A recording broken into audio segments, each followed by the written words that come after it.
L'humanité tout entière, ouvrez vos oreilles, répandez vos cœurs à recevoir la parole de Dieu pour votre bonheur.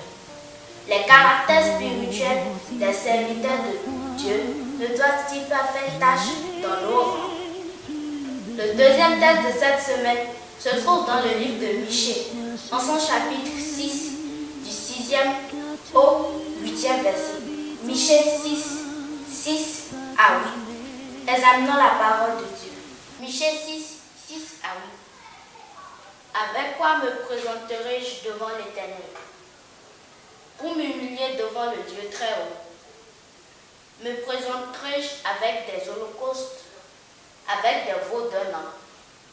L'Éternel agréera-t-il des milliers de béliers, des myriades de torrents d'huile? Donnerai-je pour mes transgressions mon premier-né, pour le péché de mon âme, le fruit de mes entrailles? On t'a fait connaître, ô homme, ce qui est bien. Est-ce que l'Éternel demande de toi?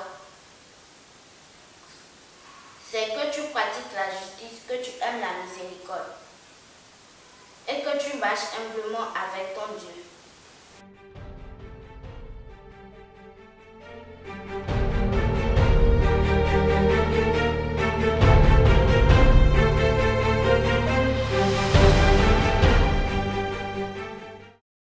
Bien-aimés dans le Seigneur, nous allons aborder la partie 2. Le grand thème est intitulé « Que doit être le chrétien ?» Bien-aimés dans le Seigneur, c'est quoi le chrétien? D'abord, le mot chrétien est mentionné combien de fois dans la Bible?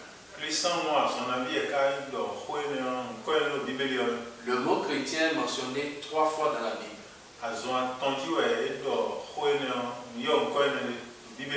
La première fois, c'est dans le livre des Actes des Apôtres. Acte 11, verset 26. Acte 26 et 28.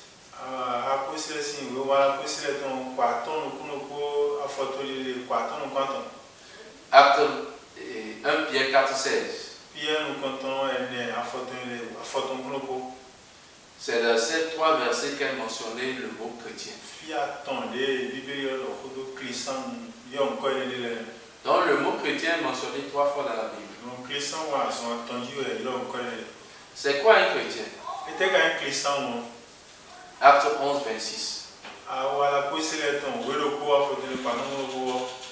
Dans le livre des Actes, Acte 11, 26, c'est les disciples qu'on a appelés chrétiens. Donc si nous trouvons la véritable définition du mot disciple, nous pouvons déterminer ce qu'on appelle chrétien. Dans le livre de Matthieu 28,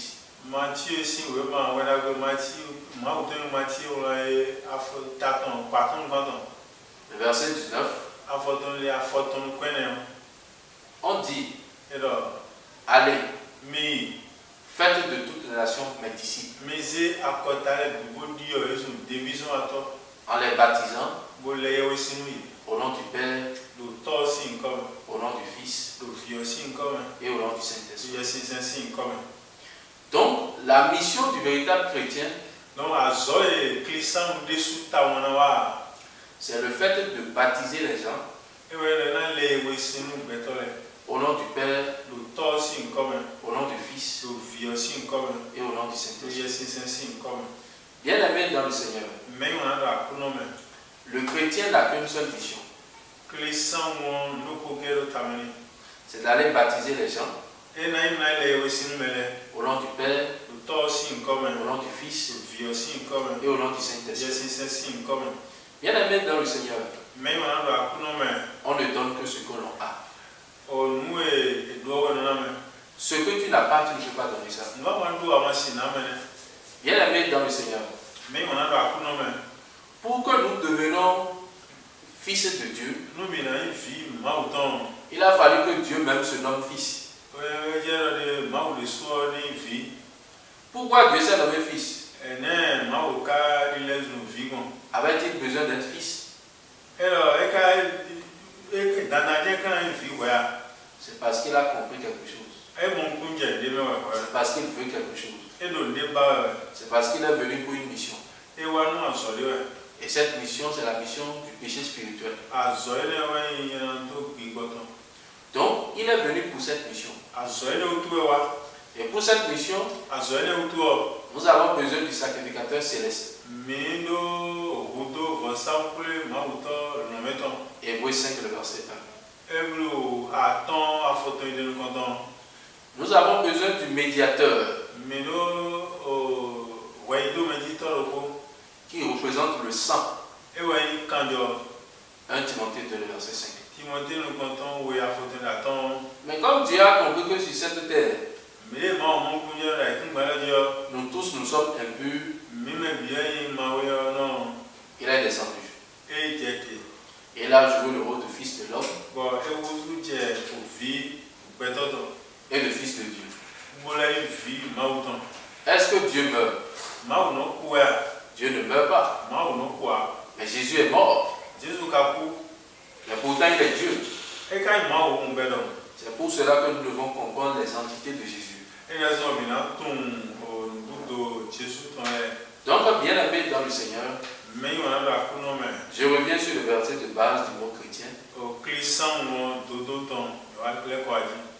Le chrétien, c'est celui-là qui baptise au nom du Père, du Fils et du Saint-Esprit.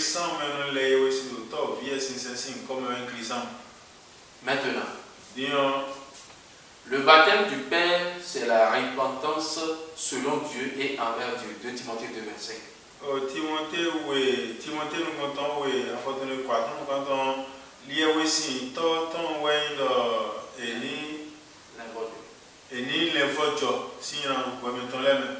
Le baptême du Fils, c'est Acte 2, 38, c'est le pardon des péchés par son sang.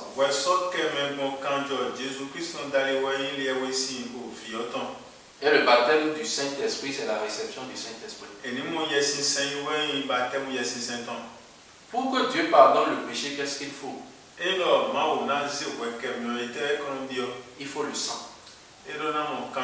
Sans le sang, il n'y a pas pardon du péché. Hébreux 9, 22. Et nous devons aussi comprendre qu'il faut un sacrificateur. Et le sacrificateur, c'est Jésus. Donc le baptême du Père, du Fils et du Saint-Esprit, comment cela se passe? Nous avons un péché spirituel. Il y a 5 types de lois. Et par conséquent, il y a 5 types de péchés. Parce que sans la loi, le péché n'existe pas. Romains 7, verset 7 à 8. Donc, bien aimé dans le Seigneur, la première loi, c'est celle qui est donnée dans le jardin d'Éden. C'est le péché spirituel. Tu ne mangeras pas l'arbre de la connaissance du bien.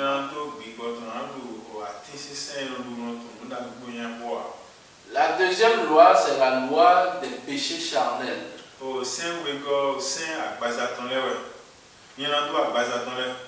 Le péché est dans le corps. Et c'est ce péché qui pousse les hommes à commettre l'adultère, à voler, et bien de choses. Et il y a la loi d'entendement. C'est ça qui t'empêche de voler. C'est ça qui t'empêche de commettre des bêtises. Quand la loi d'entendement dépasse la loi du péché dans les membres,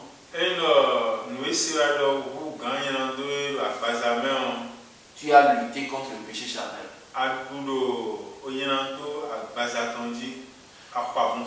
Nous avons la loi des alliances, des anges.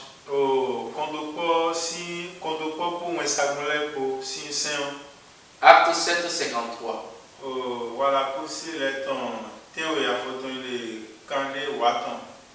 On parle, vous qui avez reçu la loi d'après le commandement d'ange.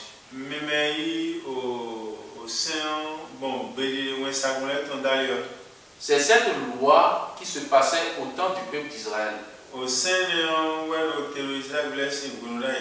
Où Aaron le sacrificateur pardonnait les péchés charnels. Hébreux 9, le verset 10. Et là, nous étions dans le presque tout parfait. Maintenant, aujourd'hui, nous sommes dans le presque tout imparfait. Parce que aujourd'hui, nous avons beaucoup d'églises. Églises catholiques, protestantes, évangéliques, et baptistes, chérubins, séraphins, célestes. Nous allons comprendre quelque chose. Toutes ces églises, c'est pour la sanctification du corps. Mais la sanctification de l'esprit pour aller au paradis, une seule personne peut le faire.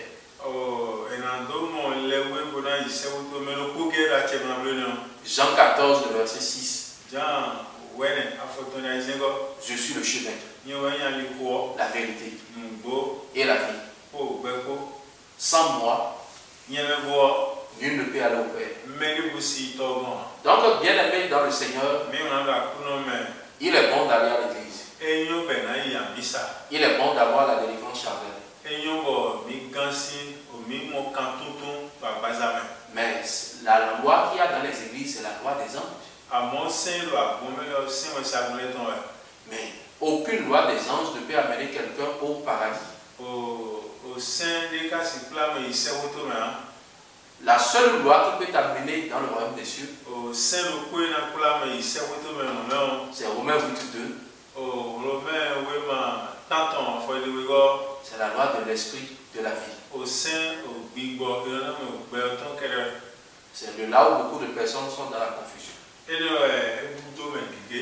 ne refuse pas à quelqu'un d'aller à l'église. Moi-même, je vais à l'église. Mais le fait d'aller à l'église, ce n'est pas ça qui garantit le salut.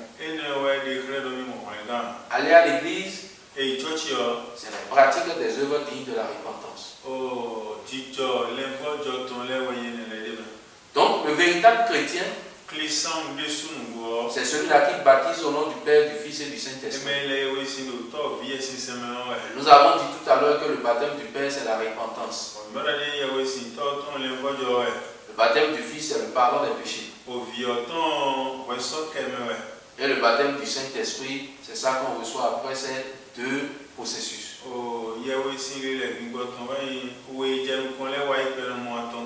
Qui nous donne le Saint-Esprit? C'est Jésus-Christ. Jean 16, le verset 7. Qui nous permet de recevoir le pardon des péchés? C'est Jésus-Christ. Donc, pour le péché spirituel, cela n'engage aucun prophète sur cette terre. Que ce soit prophète, pasteur, apôtre, évangéliste, docteur. Aucun d'eux ne peut nous donner le salut. Le véritable chrétien, c'est Jésus-Christ. Le véritable pasteur, c'est Jésus-Christ. Le véritable docteur, c'est Jésus-Christ. Le véritable prophète, c'est Jésus-Christ. Tout le reste là, nous sommes des usurpateurs de titres. Donc, le véritable chrétien, c'est Jésus-Christ. C'est le sacrificateur céleste. Donc on dit co-héritier. Donc co-héritier veut dire que nous sommes à côté de lui pour hériter avec lui. Donc en réalité, nous sommes des chrétiens par procuration. Maintenant, que doit faire le chrétien? Le chrétien selon Jésus, c'est lui qui joue le rôle de sacrificateur, de médiateur de Dieu pour nous donner l'esprit.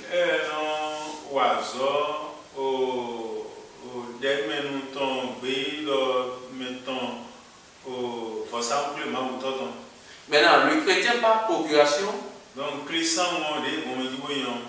lui va, il prêche l'évangile. Selon Acte 26, le verset 17 à 18. La mission de Paul est que je t'ai choisi du milieu de ce peuple. Du milieu des païens. Vers qui je t'envoie. Afin que tu leur ouvres des yeux. Qu'ils passent des ténèbres à la lumière. Et de la puissance de Satan, la puissance de Dieu. Donc nous les chrétiens par procuration, nous prêchons l'évangile. Et Jésus le sacrificateur céleste, Jésus le médiateur céleste, et Jésus Dieu, une seule personne en trois, et non trois personnes, s'entendent pour nous donner le Saint-Esprit qui demeure éternellement. Donc, bien aimé dans le Seigneur, voilà la mission du chrétien. Que le Seigneur vous fortifie.